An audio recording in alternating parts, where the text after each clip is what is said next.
प्रहलाद पणवाल जी मेरे पुराने सहयोगी में हम दोनों साथ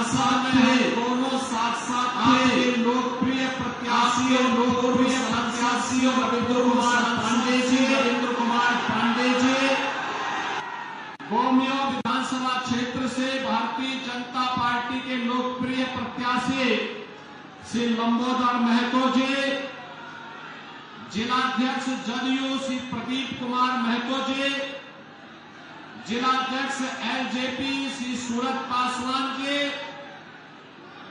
भारतीय जनता पार्टी और एनडीए के हमारे सभी पदाधिकारीगण भारी संख्या में बेरेमो और गोमिया विधानसभा क्षेत्र से उपस्थित मेरे सभी बहनों और भाइयों, बाबा बैजनाथ धाम, मां छिन्नमस्ता, भगवान बिरसा मुंडा,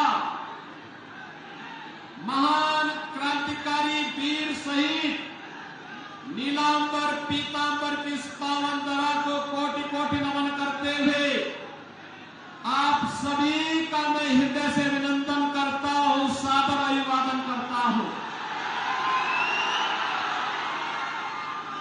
बहनों और भाइयों, झारखंड निर्माण के कल 25 वर्ष होने जा रहे हैं। इन 24 वर्षों में झारखंड ने जो दूरी तय की है, उसके लिए आपको आगाह करने के लिए आज मैं यहां उत्तर प्रदेश से यहां पर विशेष रूप से आया हूं।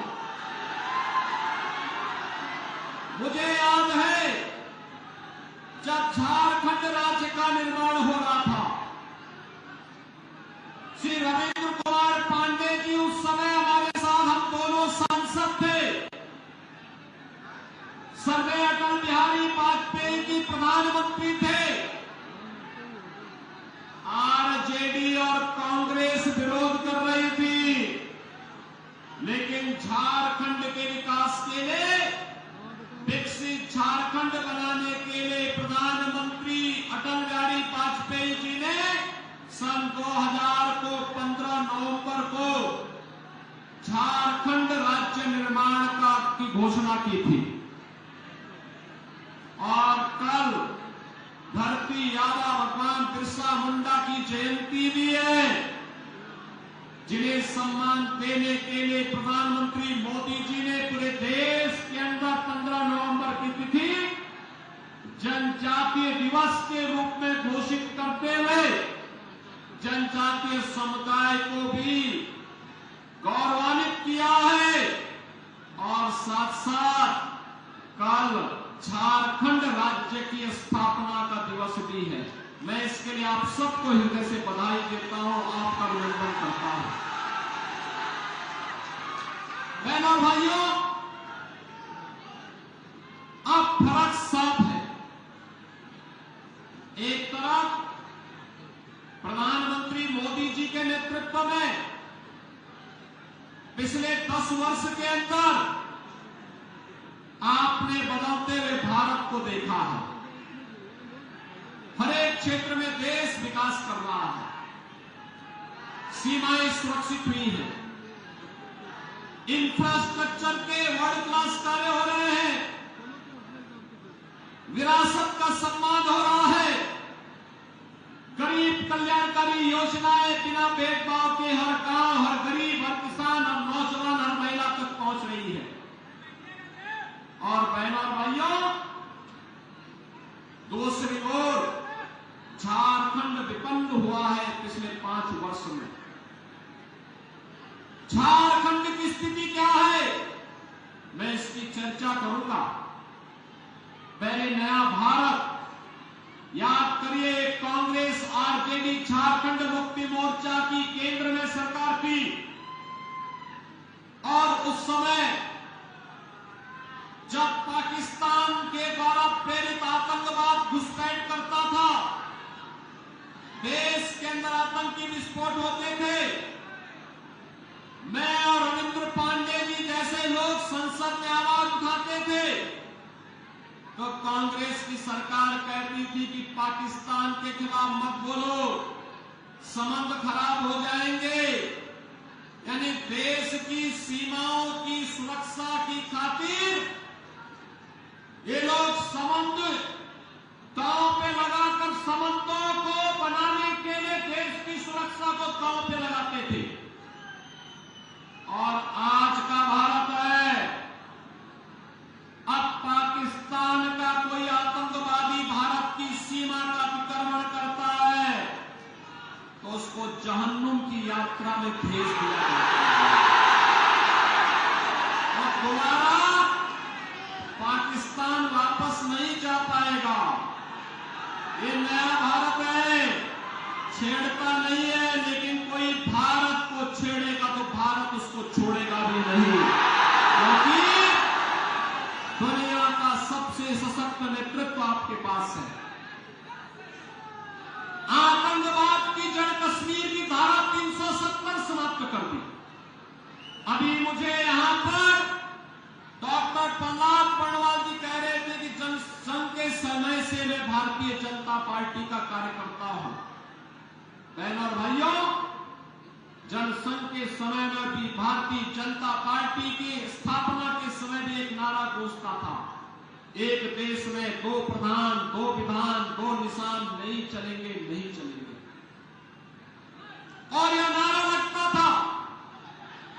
आज मोदी जी ने हकीकत में बदल दिया है, कश्मीर में धारा 370 समाप्त कर दी है, आतंकवाद की ताबूत पर अंतिम कील ठोकने का काम कर दिया है, नक्सलवाद को पूरी तरह समाप्त करने के लिए अग्रसर सरकार कार्य कर रही है।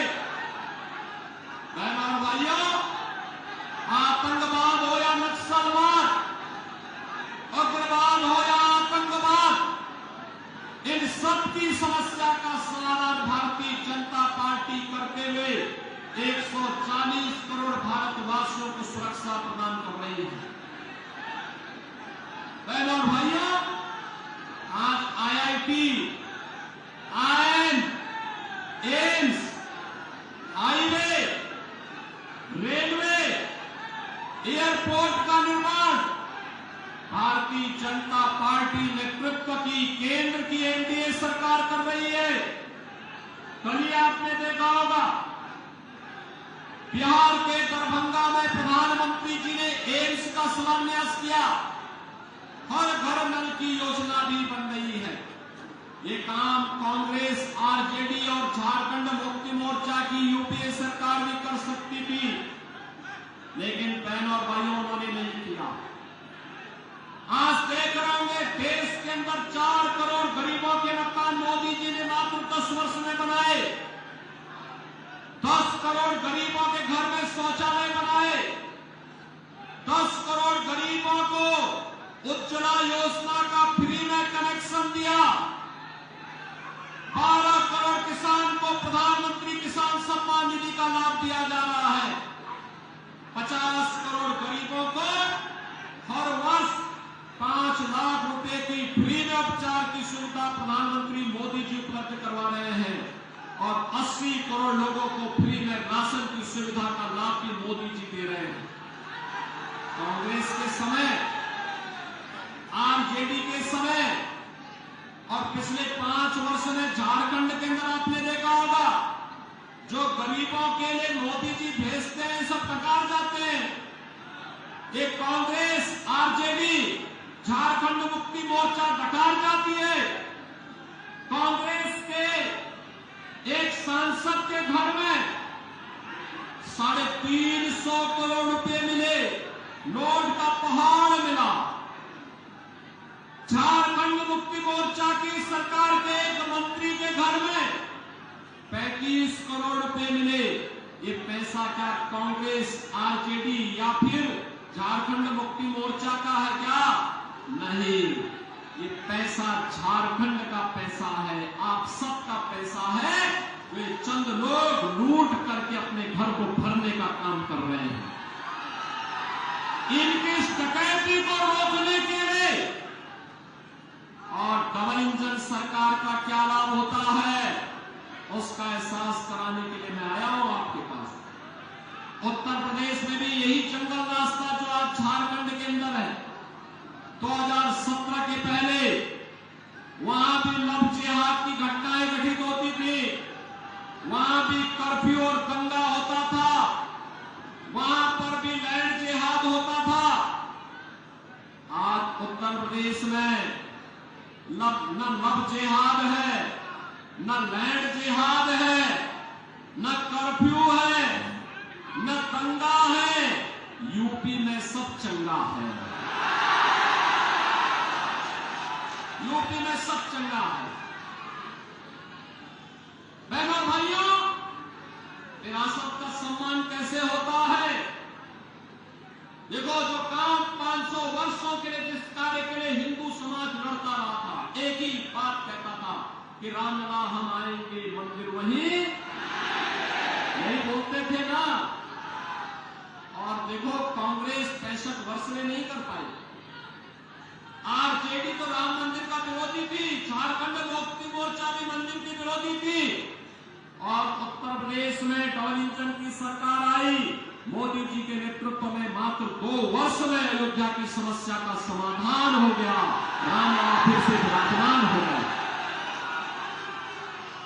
बहनों और भाइयों, आज झारखंड के अंदर ये जो इंडी गठबंधन, कांग्रेस, झारखंड मुक्ति मोर्चा और आरजेडी की सरकार कार्य कर रही थी, यह आपस में लड़ाने का काम कर रही है। संथाल को मुंडा से लड़ाएगी, पासवान को मुसहर से लड़ाएगी, जाति को आपस में लड़ा करके बांग्लादेशी घुसपैठियों को, रोहिंग्या मुसलमानों को, आपकी जमीनों को कब्जा करवा करके आपके संसाधनों पर लूट खसोट करवाएगी। और इसीलिए तो मैं आपसे बार बार कह रहा हूं, बटे थे बहनों और भाइयों, तो अयोध्या का अपमान झेलना पड़ा था।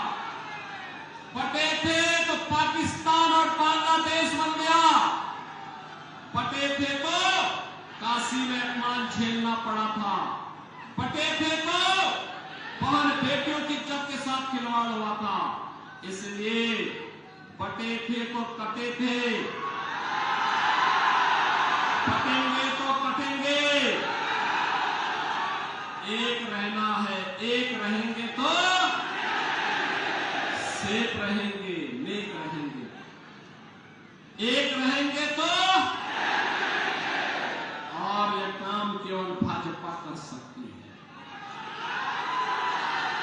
भारतीय जनता पार्टी इसीलिए श्री रविंद्र कुमार पांडे जी को अपना प्रत्याशी बना करके आपके बीच में बैरमो विधानसभा क्षेत्र में उन्हें उतारी है। एक वरिष्ठ नेता है, संसद में झारखंड के लिए लड़ते थे, यहां की रेलवे के लिए, यहां के हाईवे के लिए, यहां के किसानों के लिए, यहां के नौजवानों के लिए, यहां की बहन और बेटियों के सम्मान के लिए वे लगातार आवाज बुलंद करते थे।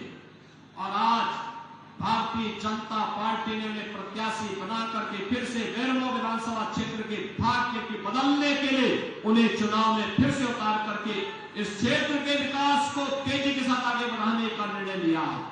और इसलिए बहनों और भाइयों, मैं आप सबसे अपील करने के लिए आया हूं, भारतीय जनता पार्टी के प्रत्याशी श्री रविंद्र कुमार पांडे और मैं दोनों संसद में साथ साथ हम लोग एक साथ रह करके काम करते थे।